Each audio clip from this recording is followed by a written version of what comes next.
दोस्तों, आज की कहानी है समदन जी अपनी बेटी से नाराज होकर मत जाइए। दोस्तों, कहानी शुरू करने से पहले अगर आपने चैनल को सब्सक्राइब नहीं किया हो तो कर लीजिए ताकि आपके पास पहुंच सके हर नया वीडियो।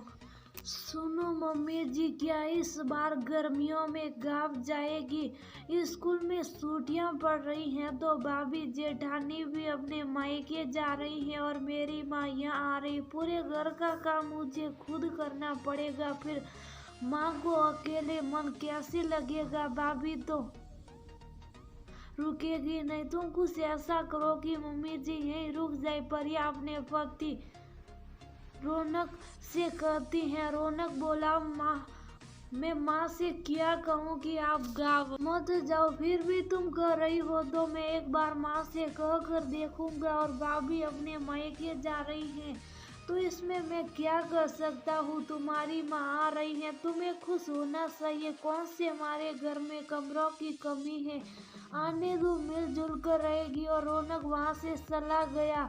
शाम में परिया रौनक से बोली, सोच लो, कल को अगर कुछ हुआ तो फिर मुझे ये मत कहना कि मैंने आपको सताया नहीं था। और हाँ, अपनी माँ को भी समझा देना। मानती हूँ उनके बेटे का घर है, परंतु इस घर में मैं भी रहती हूँ, मेरा भी तो कुछ अधिकार हुआ। रौनक बोला, घर का एक काम तुमसे होता नहीं, बस लड़ाई झगड़े करना जानती हो। भाभी सब कुछ संभालती हैं। कभी सोचा है जब भी वह मायके जाती हैं तुम्हारे पसीने क्यों छूट जाते हैं?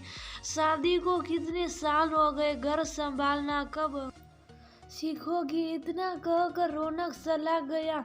दूसरे दिन रौनक अपनी माँ सुमित्रा जी को बोला, माँ परिया की माँ यहाँ आएगी और आप चली जाएगी तो वह अकेली हो जाएगी। क्यों ना कुछ दिन के लिए रुक जाओ, वह दूसरे कमरे में ठहर जाएगी। आपको कोई दिक्कत तो नहीं होगी और हम सब तो हैं ही, कोई दिक्कत हुई तो मैं देख लूंगा। सुमित्रा जी बोली, बेटा तुम मुझे पूछने आए हो या बताने आए हो? ये तुम्हारी सास हर साल यहाँ आ तो जाती है पर तुम्हारी पत्नी से खुद तो कुछ होता नहीं है। बता देना, मुझसे उम्मीद न रखे कि मैं रसोई में उसकी मदद करूंगी। अरे कम से कम अपनी माँ के लिए हाथ सलाह लिया करे। परिया से घर का एक काम नहीं होता था, पर जब उसने ये बातें सुनी तो पति और सास दोनों से बहस हुई और घर में बहुत हंगामा हुआ।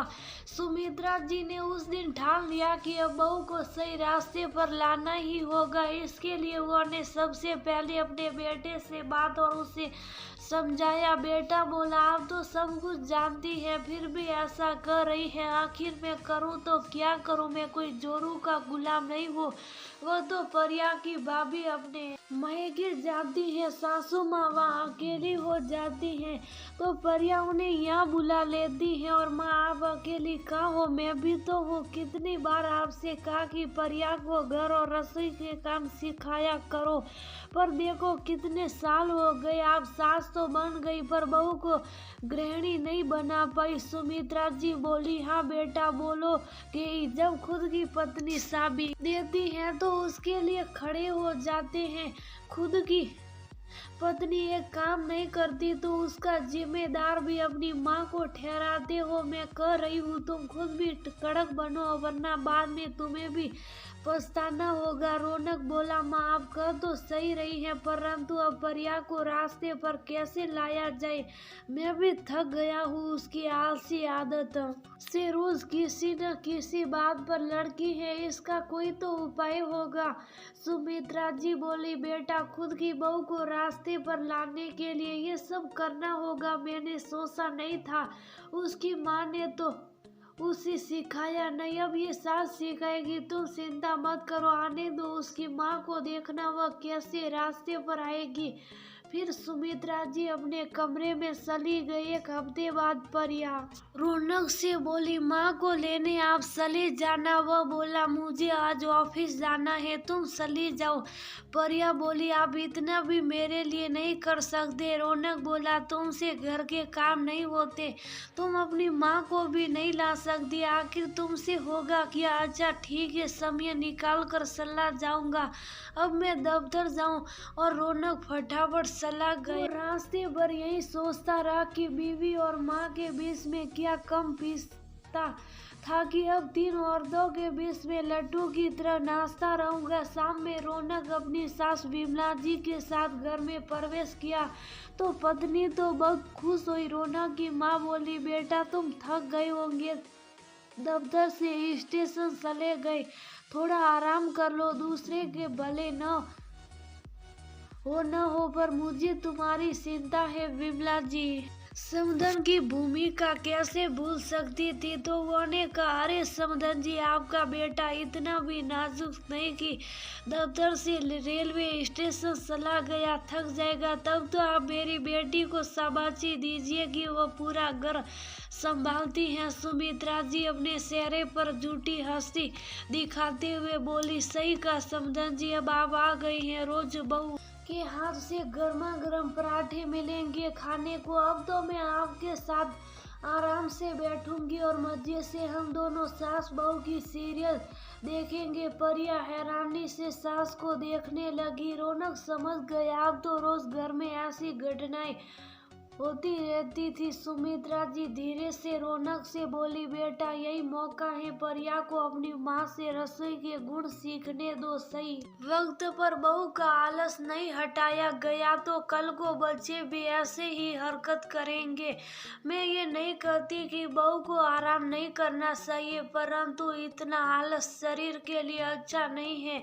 वक्त रहते नहीं समझी तो बाद में पछताना पड़ेगा। रौनक भी माँ के साथ हो गया। एक रात परिया रौनक से बोली, अभी 1-2 हफ्ते हुए हैं और तुम्हारी माँ घर में रोज नए बवाल खड़ी करती है। मेरी माँ आई है, इसका मतलब ये नहीं कि वह मुझसे काम करवाती रहेगी। वह ने तो मेरा जीना आराम करके रखा है। क्या कोई सास खुद की बहू को समझाने के लिए ऐसा तरीका अपनाती है? समझा लो अपनी माँ को। रौनक बोला, एक बात बताओ, क्या मैंने या मेरी माँ ने तुम्हारे साथ कोई गलत व्यवहार किया? तुम क्या चाहते हो तुम्हारी माँ के लिए भी मेरी माँ खाना बनाए और मैं अगर रसोई में गया तो तुम्हारे मायके के लोग कहेंगे कि परिया का पति रसोई में रहता है। सोच लो, तुम्हारे ही मायके की बदनामी होगी और हर बात के लिए मुझे या मेरी माँ को दोषी मत ठहराओ। अगर दिक्कत है तो अपनी माँ को वापस भेज दो। मुझे क्या थाली का बैगन समझ के रखी हो? उस रोज तो परिया भी रौनक के उस रूप को देखकर डर गई। एक रोज जब परिया की माँ ने सुमित्रा जी की शिकायत की तो परिया बोली, माँ, हर घर में छोटी मोटी बातें होती रहती हैं, आप बात बात पर शिकायत करती हैं, पर मेरी सास को देखो न, तो मेरे पास न अपने बेटे के पास आपकी शिकायत कभी नहीं करती हैं। मिलजुल कर रहना सीखिए। एक तो मुझे रसोई का कोई काम नहीं सिखाया और न ही मेरी मदद करती है। अब मैं खुद अपने सारे काम कर रही हूँ तो फिर से वही सब दोहरा रही है। सांझ में विमला जी मुंह लटकाए बैठी थी तो सुमित्रा जी बोली, समधन जी, हमें तो बहुत ही ऐसी बातों की आदत सी हो गई है। बेटी की बात का क्या बुरा मानना? अच्छा होता अगर सही समय पर आपने बेटी को हर काम सिखाया होता तो इतनी आलसी नहीं होती। विमला जी को एहसास हुआ कि शायद वह छोटी छोटी बातों पर जल्दी ही नाराज हो जाती हैं, जिसे उन्हें सुधारना होगा। कुछ रोज बाद घर से फोन आया। विमला जी प्रयास से बोली, मेरे जाने का टिकट करवा दो, तुम्हारी सासी भी आने वाली है, घर खाली मिलेगा तो उन्हें अच्छा नहीं लगेगा। सुमित्रा जी बोली, समधन जी, खुद की बेटी से नाराज होकर मत जाइए। आपके आने से मेरी बहू में कितनी फुर्ती आ गई है, आलस करके आसपास नहीं दिखता, अब तो घर के सारे काम करने लगी है। वह तो आपके लिए मैं रुक गई थी, वरना मैं तो कब की गांव चली गई होती थी। परिया ने रौनक की तरफ देखा। रौनक बोला, सच में तुम में बहुत बदलाव आया है। हाँ मानता हूँ, थोड़ी मेहनत ज्यादा करनी पड़ी, पर वक्त रहते तुम संभल गई, वरना सोचो आगे और बच्चों को कितनी दिक्कत हो जाती। प्रिया के चेहरे पर मुस्कुराहट आई और अपनी माँ से अपने बातों के लिए उसने क्षमा मांगी और अपनी माँ को प्रेम पूर्वक उसने विदा कर दिया। समय रहते ही माँ बेटे ने दोनों मिलजुल कर परिस्थितियों को सुधारा। जहाँ पति को अपनी फुर्तीली पत्नी मिली, वही सास को अब एक अच्छी बहू मिली। परिया अब लड़ाई झगड़ा करने से पहले 4 बार सोचती थी, तब जाकर मुंह खोलती थी। फिर अंजाम सोचकर वह अपने इरादे बदल देती थी। तो घर में अब शांति का निवास